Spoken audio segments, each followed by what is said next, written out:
His leadership ambitions, we could call him Slow Burnham. Nice. I like it. You can see them looking to someone like Burnham, like that's the guy that could be the answer to a Nigel Farage threat. But one thing we can be sure of, whatever the process would be, it would be chaos. Just F off. I mean, Lucy didn't quite use that language.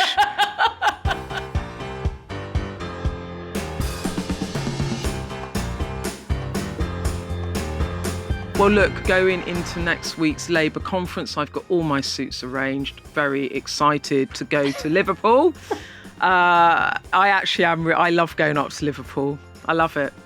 You can run along the river. I haven't got time to tell you all of these things, but there's. I've just got this little picture of you with like 3 suits just hanging up. Yeah, they're ready. Colours. We're going peach, pistachio, and teal. It's going to be a colour extravaganza. You've changed, Beth. You can see them You've all changed. on Sky News. I'm thinking about all the important things, Ruth. No, but there is something quite big going on there, isn't there, Harriet? Because there's a pretty big northern-shaped distraction coming to Liverpool, and it's not Keir Starmer. No, it's getting bigger and bigger. Is there going to be, seriously, a serious challenge to Starmer's leadership? Because Andy Burnham has done 2 big interviews this week.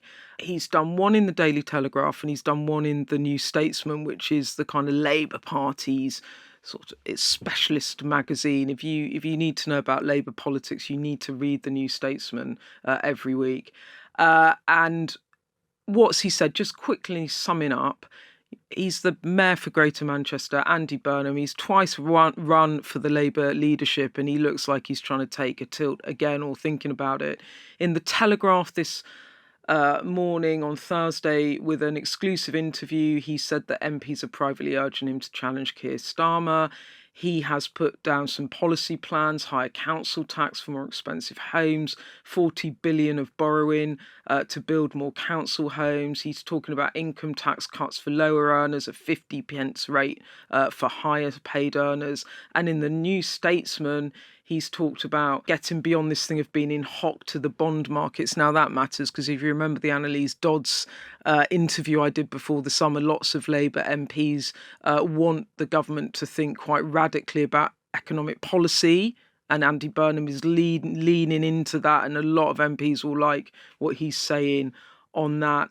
I mean, it's not really subtle, is it? This potential tilt at leadership. Harriet, what is everyone saying about it and how damaging or dangerous is this for Starmer? Well, I think this point after the election was always going to be the most difficult time because people have got fed up with hearing us saying it was the Tories' fault, yet they are not feeling better off. The change that they voted for has not come through yet in terms of their standard of living, and the public services that they want to see improving, the changes are underway, but they haven't got there yet. So we've been telling people things are really bad. They're feeling bad, but they haven't yet felt through the change. So this was always going to be the moment of maximum danger. But I think that what people want is for Keir Starmer to succeed. And they don't want, I think, at this point, the turbulence of a leadership challenge. One of the things that we said about the Tories is we would have stability as well as having economic growth, improvements in standards of living and restoring and improving public services. So it is a moment of challenge, but not one I don't think that Keir Starmer wouldn't have expected at this point in time. But what's interesting about Burnham is this talk about has been circular. I mean, when we did an interview with him back in the summer, we were talking about leadership bids and he sort of batted it off a bit and sort of said, I'm focused on being the Mayor of Greater Manchester. He's not saying that anymore. He's not ruling out finishing his mayoralty early to come back to Westminster. He's openly saying that MPs are asking him to stand. I mean, he's not just kind of testing the water here. I mean, it looks to me like he's going for it, Harriet, don't you think?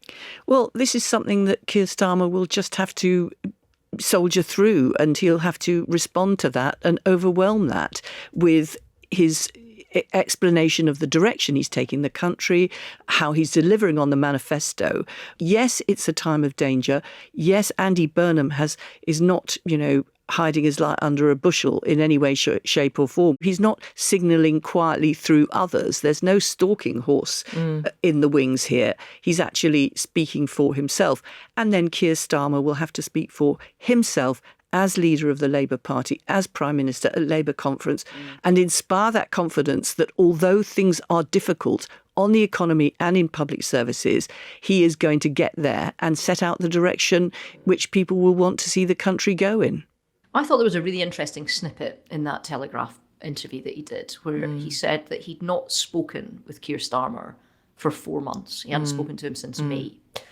So in terms of all of these questions that are being asked, because he's trying to be a bit cutesy about it, because he is trying to, do the all shucks. Well, if you're going to ask me if MPs have been phoning me up and telling me I've got to run, well, I can't say no, they haven't been, because they have. Or, I've always been honest about the fact that, yes, I've stood twice before, so I have got, I have had the ambition, but, I'm committed to what I'm doing just now. So he's trying to show a bit of ankle. He's trying to be a bit cutesy about it. I don't think he is being particularly cute, because if he really was uncomfortable with the kind of speculation and raising his own profile, he would have spoken to Keir, and he would have spoken to the team around him and said, look, I'm going to be honest when I answer questions, but I'm not seeking this. This is not, I'm not shaking the tree. He clearly is shaking the tree, yes. But I don't understand how he gets there, because to be nominated to be a by-election candidate, so to run for Labour leader and therefore Prime Minister, you've got to be an MP, and he's not. So he's the Mayor of Greater Manchester. We've just had an election. It'll be 4 years until the next one. If he runs in a by-election, there's no guarantee he'll win, but there's also no guarantee he'll be selected, because the NEC picks the candidates. That's the National Executive Committee of the Labour Party. That is absolutely stuffed to the gunnels with Starmer loyalists and supporters. So Starmer would have to kind of give us de facto agreement for it. So there's no way in. In terms of anywhere that he would stand within his kind of region, Reform are polling really well. And quite a lot of people don't really like it when politicians play games about, what's happening or why they're being asked to vote again. So there is no guarantee that he would win. And also the idea that he would necessarily get 80 MPs to back him in a leadership challenge and then win, and then bring a manifesto that would be more popular to the country than the manifesto the Labour Party has just stood on, I think is pretty difficult. And if I was Keir Starmer, I would come out absolutely swinging. Honestly, I would get all of my loyalists to get on the radio and be like, if you're going to come for the king, you better kill the king. Come and take it. Because actually, I think he'd probably not know what his next move therefore but is. I think where this has potency is that Andy Burnham, you talked, Ruth, about, well, he was polling, he didn't poll that well the first two. That's true, but lots has changed. So, if I think of the Andy Burnham from 2010 to 15, he'd been Health Secretary in the Cabinet, he was a Cambridge graduate, he'd come down, he was a clean-cut Blairite. He then ran for the mayoralty of Manchester, and he has reinvented himself in many ways to be this telegenic, relatable, politician that communicates in a way that Keir Starmer can't. During COVID, he became the King of the North as he battled against Boris Johnson, and he has a momentum and energy around him. And for all of those Labour MPs despairing about how Keir Starmer does business, you can see them looking to someone like Burnham, like, well, he's the guy. That's the guy that could be the answer to a Nigel Farage threat. You can see, number one, I'd say the appeal of it. And number two, what is very interesting, Ruth, I agree with you in the sense of, he takes over and he completely rips up the manifesto. So what, do we have another general election? I mean, but what he's trying to do is he's trying to harness all of those MPs and think back to the welfare vote, all of those MPs, and Annalise Dodds, as I said, came out to talk about it, that says you don't have to follow these fiscal rules. You can do it differently. You don't have to be in hock to the bond market. We've got to be more radical. And there Andy Burnham is sort of saying that back to them in a leadership style. But I think what I want to say is, there was a joke that our pod cousin in Sky, Anne McElvoy from Politics at Sam and Anne's, made on Newsnight, which is that a Blairite, a Brownite and a Corbynite walk into a bar and the barman says, "What are you going to have, Mr Burnham?"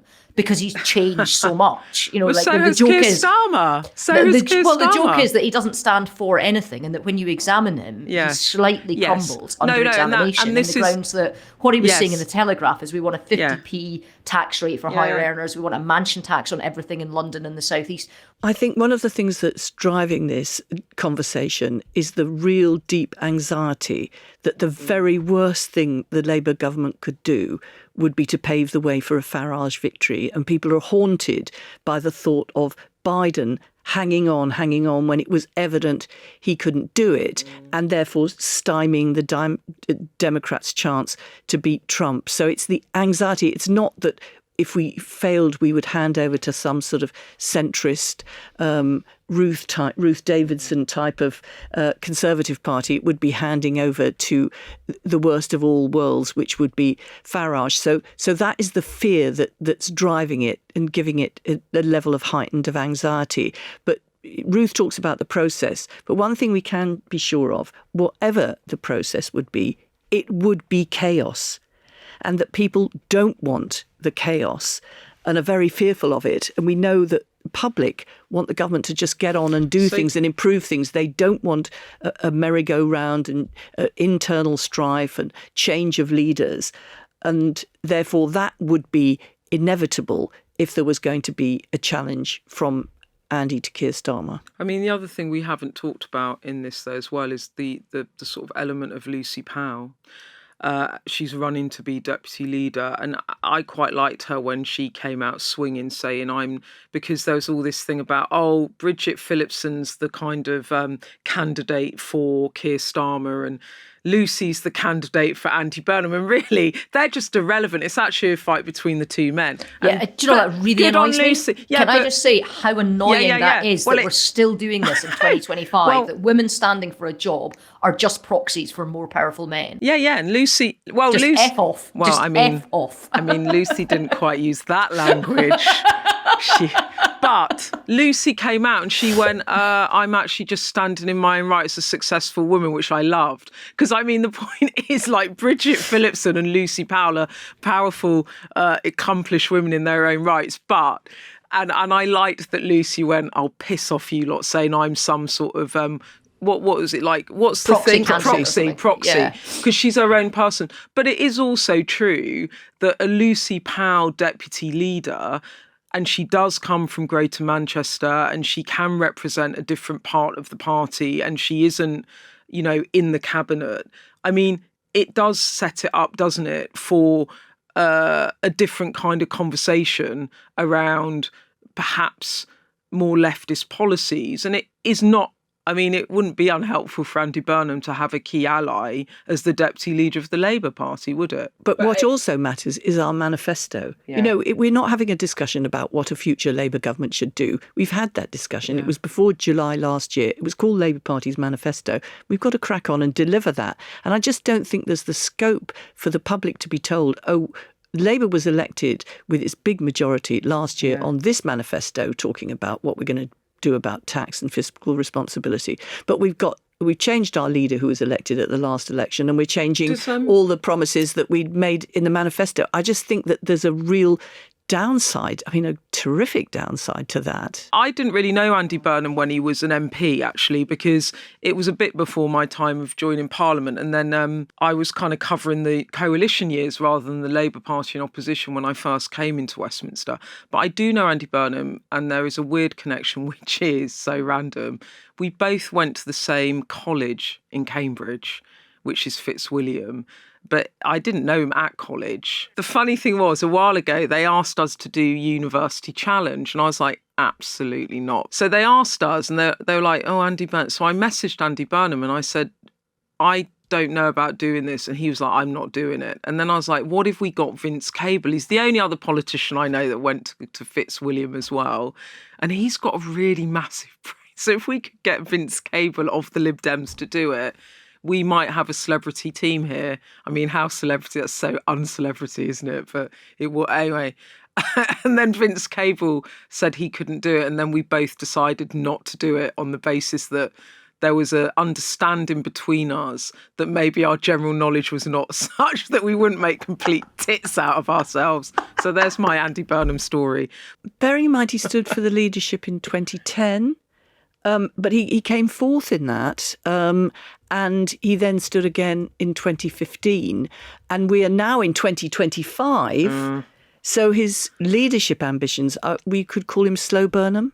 Nice. I like it. All right. But you've already told people who to be wary of in terms of parliamentaries, talking horses. The mayor in the wings. Yeah, mayor's in the wings. You've got history here. We've been there before. I remember a certain H. Harman Esquire standing up in the House of Commons giving my old pal and mucker, David Cameron, a bit of a hard time about mayors that were standing in the wings. Let's have a listen to this. One of the things that we have in common is that we are both, by our own admission, interim leaders.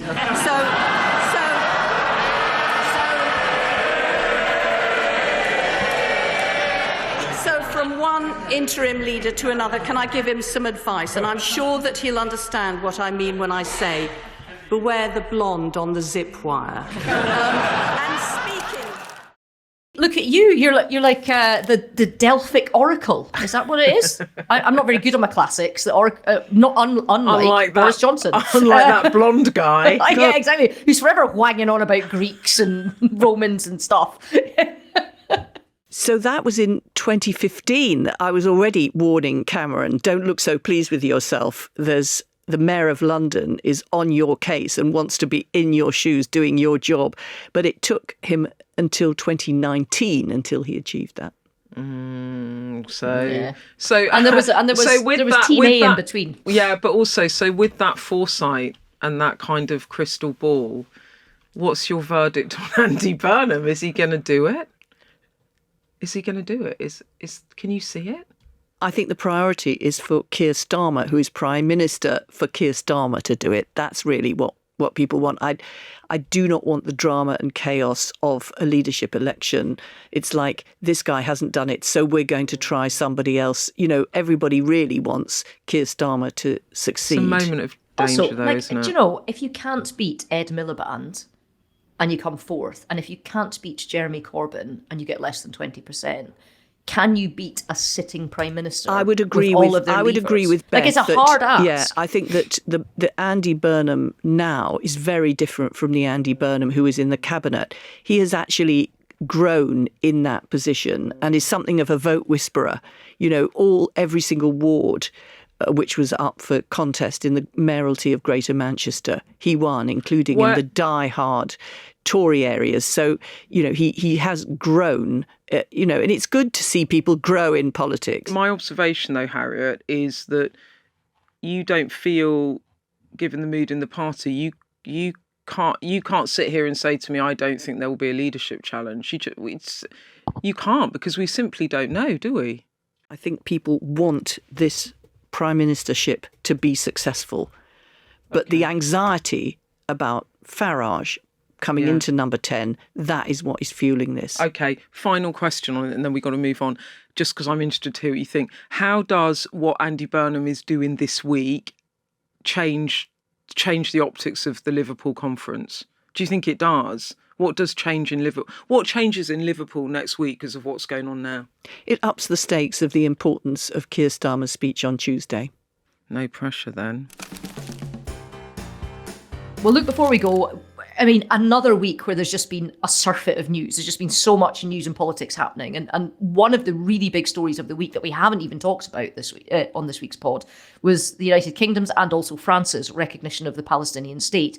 Something we kind of knew was coming and we threw forward to it a little bit last week, but that finally happened at the weekend before the General Assembly in New York.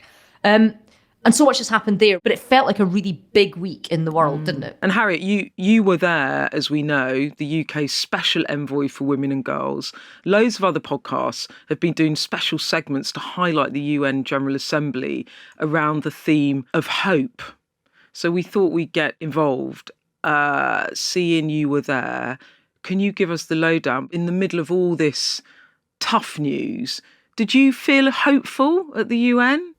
Well, one strand of really strong hope is the kind of absolute unity and determination of women to make progress, to be free from domestic violence, to have economic opportunity, to play a part in decision making, and how that's kind of spread all around the world and came together in the UN, so that you see Arab states working alongside European states. I mean, yes, there's a misogynist backlash against it, the kind of rollback movement.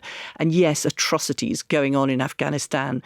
But there is such a sense amongst women gathered there in the UN from all these different countries in the world that they are not going to be pushed back. And that was inspiring and it was hopeful.